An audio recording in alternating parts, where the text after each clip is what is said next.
and the forests abound with desire trees. Material eyes see it as an ordinary place. Purport. By the grace of the Lord, his Dhams and he himself can all be present simultaneously without losing their original importance. Only when one fully develops an affection and love of Godhead can one see those Dhams in their original appearance. Actually, years ago, Hari Griva Prabhu, my godbrother, went to Vrindavan for the first time, and he was being shown around by Achyutananda Swami. And he was questioning Prabhupada about how can this place be spiritual. It just seems like a kind of a dirty village. And so Prabhupada began to explain to him that what you're seeing with materially conditioned eyes, but those who are spiritually elevated, they can see the original aspect of the Dham. So what you're seeing is on one level, and on another level, the eternal pastimes of Krishna are being enacted there. And the Dham is a very powerful spiritual place, full of potency. So much so that in one conversation that I know that he held in his room in Vrindavan, he mentioned that even the animals, even people who misbehave in the Dham, become animals in their next life. But in that life, he said, they're forcibly purified. And they go back to Godhead. Or they are, well, of course, in one sense, they are back to Godhead. But at least they become liberated after one more birth as animals. So that has, the Dham has many potencies. And its original aspect cannot be seen when one's in the conditioned state of consciousness. So that's the first point. Prabhupada goes on in the purport here. Srila Narottam Das Thakur, a great acharya in the preceptorial line of Lord Sri Chaitanya Mahaprabhu, has said for our benefit that one can perfectly see the Dhams only when one completely gives up the mentality of lording it over material nature. One's spiritual vision develops proportionately to one's giving up the debased mentality of unnecessarily enjoying matter.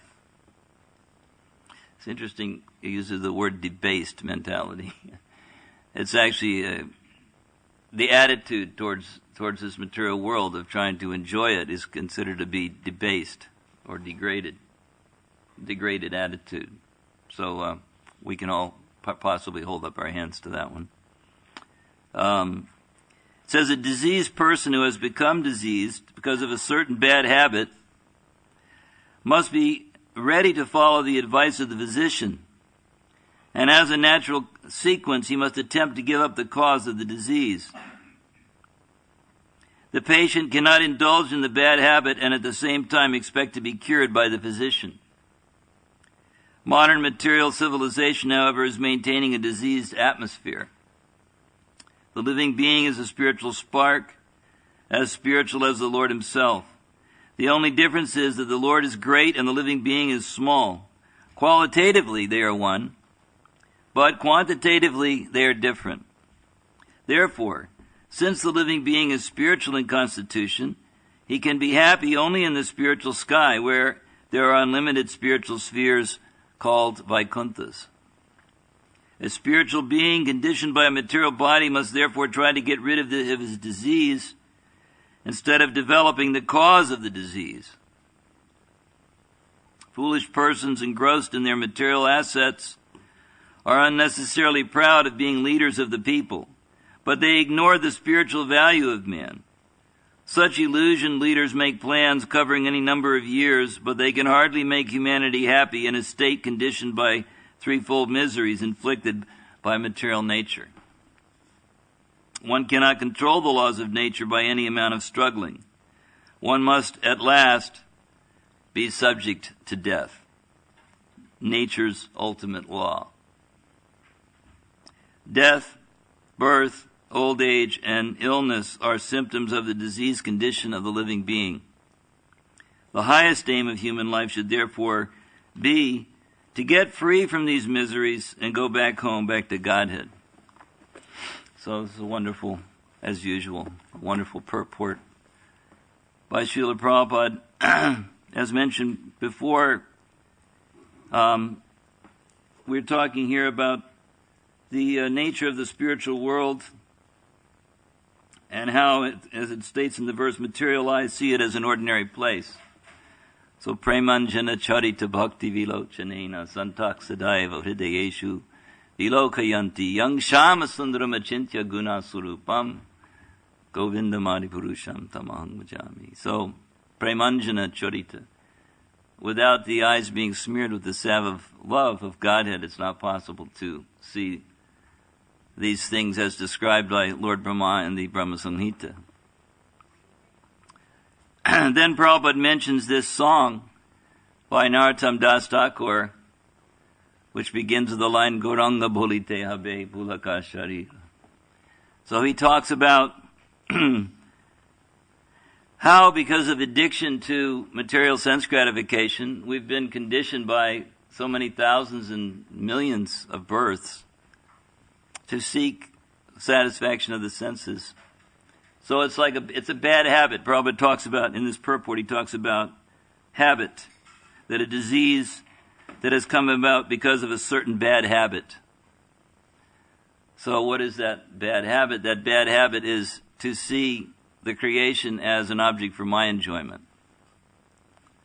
So we are very much conditioned to approach this world, the mind, materially conditioned mind, accepting and rejecting on the basis of sense gratification.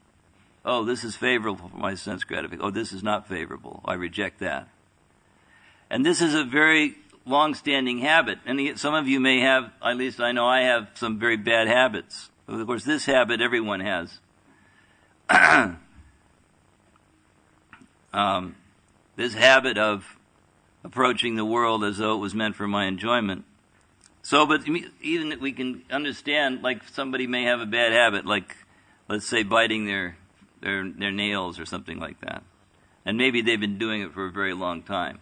So sometimes even unconsciously, even though they're trying not to, they find themselves doing it. So it means because of long habituation, certain tendencies are very hard to overcome. So this habit of approaching matter as something that is meant for my enjoyment, this is very deeply rooted in the heart, conditioned by so many lives, indulging in sense pleasure. So it's not easy to give it up. So the holy name is extremely powerful, and this is Nam Ashhadi. Bhaktivinoda Thakur says the medicine is this Nam, holy name of the Lord. So this is the medicine, but despite taking, we know that we have to take that medicine, but sometimes we are a little lax. It says here, the patient cannot indulge in the bad habit and at the same time expect to be cured by the physician. And it talks about material civilization being a diseased atmosphere. So this is what we're up against. So sometimes, we hear a lot about, I've heard many classes given about all the different kinds of anarthas. The Bhaktivinoda Thakur identifies about 20 different anarthas, all based, and he talks about Krishna's pastimes, how different specific pastimes, meditating on them can help overcome these anarthas. And then we have Nam Aparad, Guru Aparad, Seva Aparad, Dham Aparad. There's so many things there's so many places you can go wrong. And sometimes when we hear a lot of these type of classes, we we get a little bit discouraged. We think, well, it sounds like an impossible proposal to me. What hope is there for somebody like me? Well, I thought, well, maybe I could aim this class a little more about some of the more hopeful aspects. Since I know I've heard plenty about the classes that made me think, well, there's not much chance. Of course, in one sense, thinking like that I'm so fallen and so wretched that what chance is there for me to become Krishna conscious? So sometimes we think like that. I'm chanting, but I don't seem to be getting very far. But I've come across a number of things that are very hopeful statements. Now, one thing is about chanting. Since we know that chanting Hare Krishna is the key, I found this nice section. This is from a morning walk that took place in San Francisco in 1968. Prabhupada's talking about the 8th chapter of Bhagavad Gita, which discusses some aspects of yoga practice. And so here he made these statements, and I hope you'll appreciate them. I found them wonderful. And he gives a formula for how to chant the holy name. There's been a lot of classes or seminars, I understand, about, japa reform and how to improve your japa, et cetera, et cetera. Well, this is a nice formula. It's just coming up. Anyway, this is what he said on this morning walk. He says, yes, practically everything depends on practice. Abhyasa yoga yuktena cetasa nanyagamina. Bhagavad Gita 8:8. Abhyasa yoga. Abhyasa yoga means yoga practice. Practice it. So this whole Krishna consciousness movement is to practice transferring from one kind of consciousness to another. So we require practice. Just like one man can run a few miles, I cannot run even 1 mile. He has practiced. We see some boys, they run on. They practice. Practice it. Strength of the heart is increased by practice. So this is a nice point. The heart becomes, the heart, the desire, the determination is strengthened by practice. So that's one of the main points of practice, that we become habituated to that. And the heart, it says the strength of the heart is increased by practice. And if I run, my heart will be palpitating because I have no practice. So by practice, everything can be attained. Hare Krishna, Krishna Krishna, Hare Hare, Hare Rama, Rama Rama, Hare Hare, determination. So, the process is recommended. He's talking about some of the processes recommended for the transcendentalist yogis. He says, they're very valuable, but it is not possible to follow them all in the present age, because everything is reducing.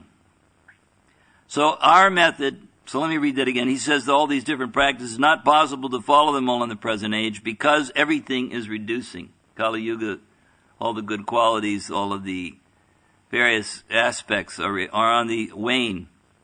So our method is to pray to Krishna to give us the necessary strength. That's all. Otherwise, by regular practice, this age is very difficult, unfavorable. First thing is, memory is very short. We cannot remember. Life is very short. Life is short, at the same time, so much disturbed by anxiety, by disease, by natural disturbances, roga shokadibhi, short life, that is also disturbed by disease and lamentation. Hare Krishna. So, short life, that is also disturbed by disease and lamentation. Just like that verse, Brahmabhuta prasanatmana sochati na kankshati. So on the liberated plane, no lamentation. But on the conditioned plane, lots of lamentation. Oh, I couldn't do this, I couldn't do that. I didn't achieve this, I didn't achieve that. So, he says, every moment there is something for which you have to lament. Oh, rogas shokadibi, and disease. This body is a breeding ground of all kinds of disease. Life is short and is so much disturbed. So how it is possible to practice? So here's the heart of the matter now. So how is it possible? We're disturbed. Our memories are shot. Of course, there's verses in the Bhagavatam that talk about this, how in this age, all the different qualities that are manda sumanda matayo. So anyway, he says, therefore, this one practice, chanting Hare Krishna and hearing, that is very nice, and praying to Krishna. Please give me strength. Hare, O energy of Krishna. O Krishna, I am fallen. I have no strength. Please accept me. That's all. I have no qualification. I am frail. I am trying, but I am failing. all these appeals should be made. So I'm going to repeat these because, this is like Prabhupada's giving us here a method of approach to chanting the holy name. There's a lot of talk about how to chant, but this is Prabhupada's formula, that we approach Krishna like this, praying, please give me strength. O energy of Krishna, O Krishna, I am fallen. I have no strength. Please accept me. I have no qualification. I am frail. I am trying, but I am failing. So he says all these appeals should be made. So these appeals to Krishna, please, I haven't got anything in the way of qualifications. I'm weak. I'm trying. But that's important. We have to try. But he says, I'm trying, but I'm failing. He said all these appeals should be made. And Krishna is all-powerful. He can do anything. Even we do not perform, trying our best. If we fail, Krishna will help us, just like a child tries his best, but he falls down. The mother takes up and says, all right, come on, walk. Like that. So this is a nice meditation in trying to take shelter of the holy name, because he says this is the main focus. This one practice, he says, chanting Hare Krishna and hearing, that is very nice. And praying for strength. So this regular practice, this is very important. Now, this next section comes from the third canto of Srimad Bhagavatam. On a similar theme, it also gives hope to those of us who are in the third class position, or perhaps even in the second class position. I can't speak for anybody else, or even in the first class position. But here he's giving hope to those who are not so advanced in this writing. This is from purport to verse 36. It says, in spite of his unwillingness, he attains liberation without separate endeavor. So a person who's practicing Krishna consciousness sincerely, even though he has an unwilling attitude, it says he attains liberation without separate endeavor. Purport. There are three divisions of devotees, first class, second class, and third class. Even the third class devotees are liberated souls. It is explained in this verse that although they do not have knowledge, simply by seeing the beautiful decoration of the deity in the temple, the devotee is absorbed in thought of him and loses all other consciousness. Simply by fixing oneself in Krishna consciousness, engaging the senses in the service of the Lord, one is imperceptibly liberated. Now, he uses this expression 3 or 4 times in this purport. Imperceptibly liberated means that even though you're not aware of it, sometimes we think, well, I don't feel like I'm getting anywhere. Well, you may not know. You may not feel like you're getting anywhere, but Krishna is giving you credit. So, imperceptibly, you're being elevated in Krishna consciousness. Anarthas are being removed. So many things are happening in a subtle way. We may not be so aware, but it's taking place. Sometimes other people can see it better than we can. But the point is, imperceptible means it's not perceivable by us, but we're gradually becoming liberated. Prabhupada goes on to write, this is also confirmed in Bhagavad Gita. Simply by discharging uncontaminated devotional service as prescribed in the scriptures, one becomes equal to Brahman. In Bhagavad Gita it is said, Brahma Bhuyaya Kalpate. This means that the living entity is in his original state as Brahman because he is part and parcel of the Supreme Brahman. But simply because of his forgetfulness of his real nature as an eternal servitor of the Lord, he is overwhelmed and captured by Maya. His forgetfulness of his real constitutional position is Maya, otherwise he is eternally Brahman. When one is trained to become conscious of his position, he understands that he is the servitor of the Lord. Brahman refers to a state of Even the third-class devotee who is not advanced in knowledge of the absolute truth, but simply offers obeisances with great devotion, thinks of the Lord, sees the Lord in the temple, and brings forth flowers and fruits to offer to the deity, becomes imperceptibly liberated. So, that verse, Man mana bhava mad bhakto madhyajima namam naskuru. This verse is actually cited twice in Bhagavad Gita, in the 9th chapter and the 18th chapter. At least Brahmananda, of course a lot of people talk about this verse is the most important, that verse is the most important. I know Brahmananda Prabhu once told me that Prabhupada told him that this verse, Man mana bhava mad bhakto madhyajimam namaskru, this is the most important verse in Bhagavad Gita, because it's repeated twice, halfway through and at the end. So, in any case, this method, become Krishna's devotee, offer him homage, bow down to him, this is the method. And it says that one who follows this becomes imperceptibly liberated. Shraddhayan Vita, with great devotion the devotees offer worshipful respects and paraphernalia to the deity. The deities of Radha and Krishna, Lakshmi Narayan, and Ram and Sita are very attractive to devotees. So much so that when they see the statue decorated in the temple of the Lord, they become fully absorbed in thought of the Lord. That is the state of liberation. In other words, it is confirmed herewith that even a third-class devotee is in the transcendental position, above those who are trying for liberation by speculation or by other methods. Even great impersonalists like Shukadev Goswami and the 4 Kumaras were attracted by the beauty of the deities in the temple, by the decorations, and by the aroma of tulsi offered to the Lord, and they became devotees. Even though they were in the liberated state, instead of remaining impersonalists, they were attracted by the beauty of the Lord and became devotees. Here the word vilas is very important. Sorry about this.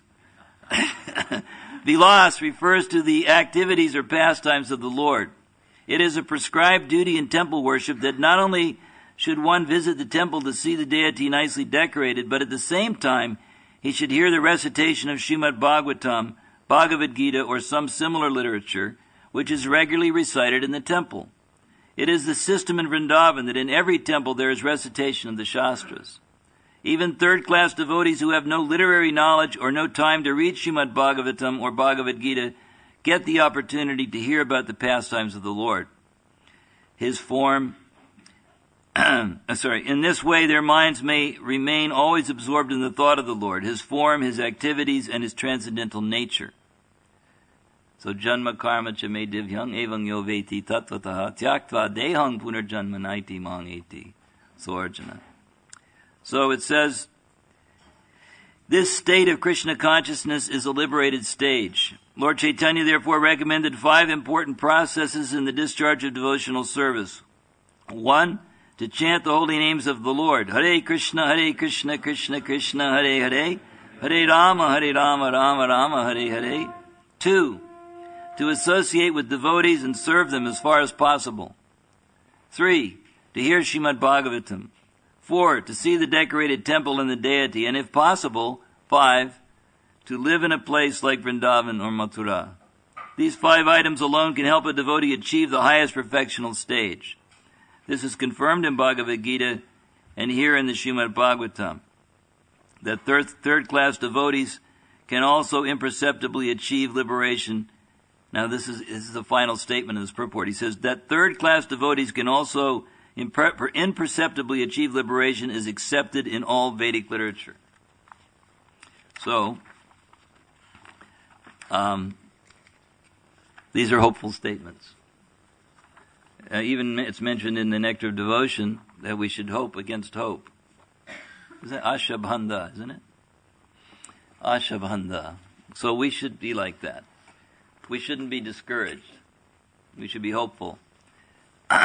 It's a fact, in one sense, you could say that if we thought, oh, well, if I'm going to be imperceptibly liberated, well, maybe I don't have to try so hard. That probably wouldn't be a very good psychology. So that Krishna may keep us in a slight doubt that, maybe there's not much hope. But actually, when we're praying to Krishna in that mood, as Prabhupada describes in this verse about the mood of chanting, I have no qualification. I'll just read it again. I really like it. I hope that I'm not boring you with it. But Please give me strength. O energy of Krishna, O Krishna, I am fallen, I have no strength. Please accept me. I have no qualification. I am frail. I am trying, but I am failing. I am failing. So if we stay in that mood and try our best, then we should have all hope of achieving the mercy of the Lord. Everything is possible if Krishna grants his mercy. Yasya prasadat bhagavat prasado. By the mercy of the spiritual master and Krishna. What is it? Krishnadas Kaviraj says, even a lame man can walk, a blind man can see. So, this is our great hope. Earlier on in the purport, it was mentioned. Actually, could you pass out some of these to the ladies? Some song sheets. You might have to share. I don't know if I've got enough for everybody. And somebody over here. So, we mentioned earlier there was this nice song. Oh, I need one of those. Prabhu, I need one. Thank you.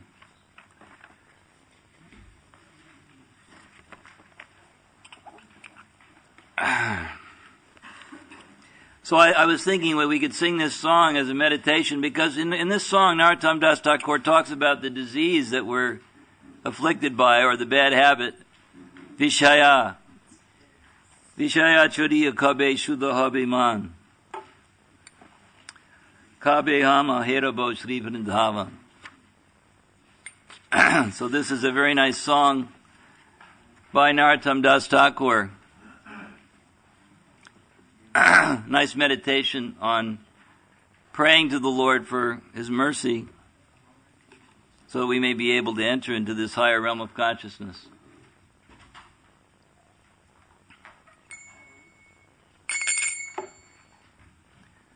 Yeah, if somebody can follow me, I'm not all so easy to follow sometimes, but it's because I'm not a very good singer. But anyway, I like to sing this song.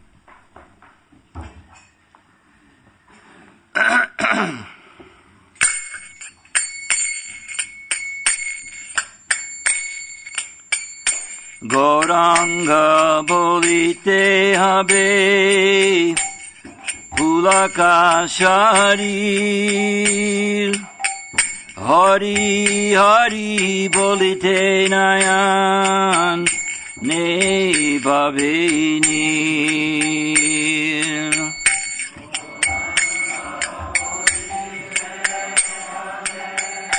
pulaka sharir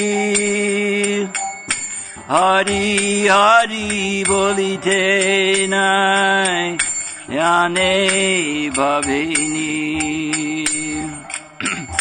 Araka beni tai chande karuna hoibe sangsara vasana mora kabe tucha habe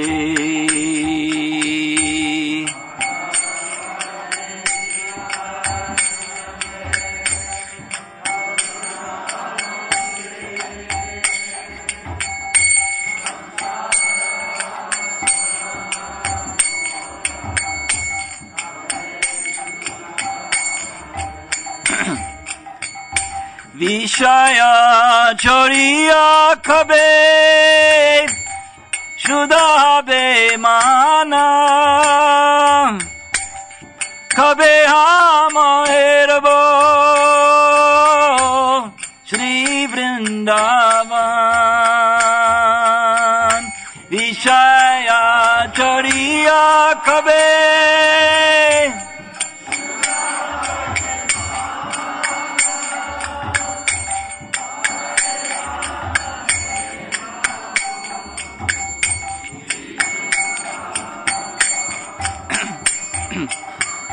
Vishaya choriya kabe shuddha be man kabe hama heravo Shri Vrindavan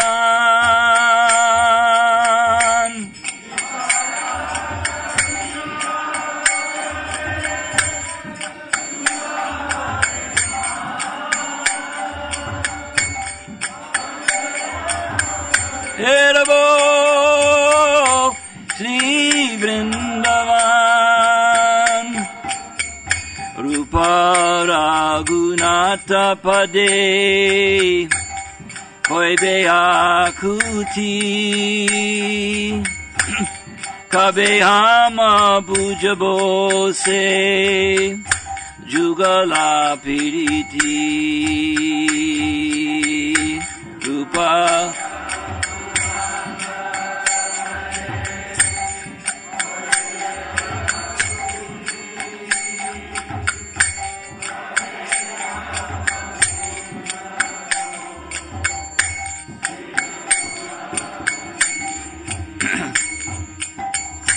Rupa Raghunatha Pade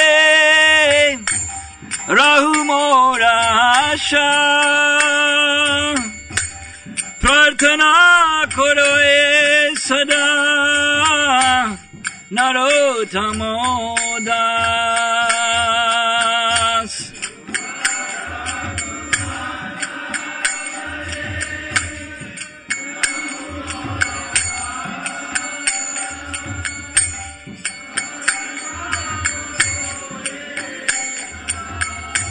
Narottamo Das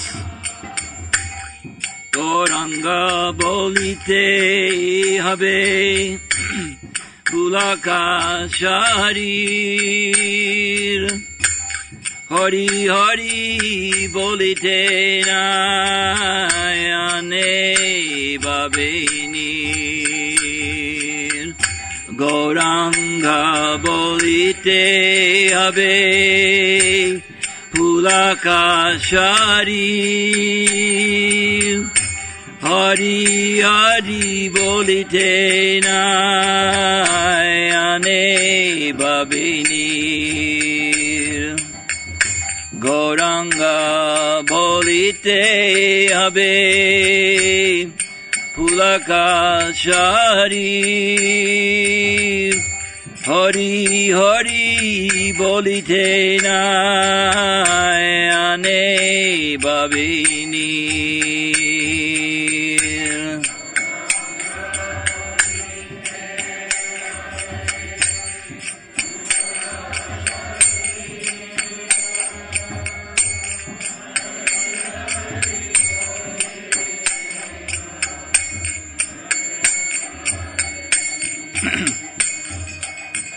Vishaya choriya kabe shudabe mananam habe hamaeravo Shri Vrindavan Vishaya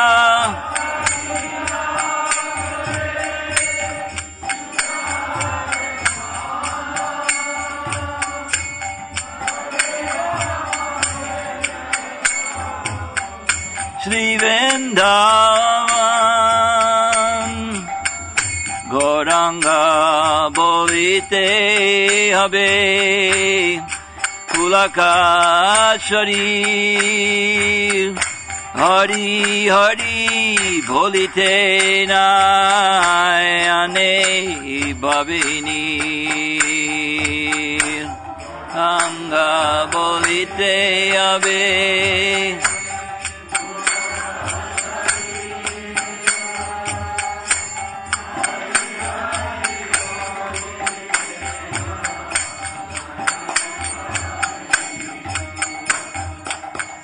Hare Krishna, Krishna Krishna, Hare Hare, Hare Rama, Hare Rama, Rama Rama, Hare Hare. Doesn't quite fit, but Hare Krishna, Krishna, Hare Hare, Hare Rama, Hare Rama, Rama Rama, Hare. So I'm going to read the purport by Srila Prabhupada, if I can find it.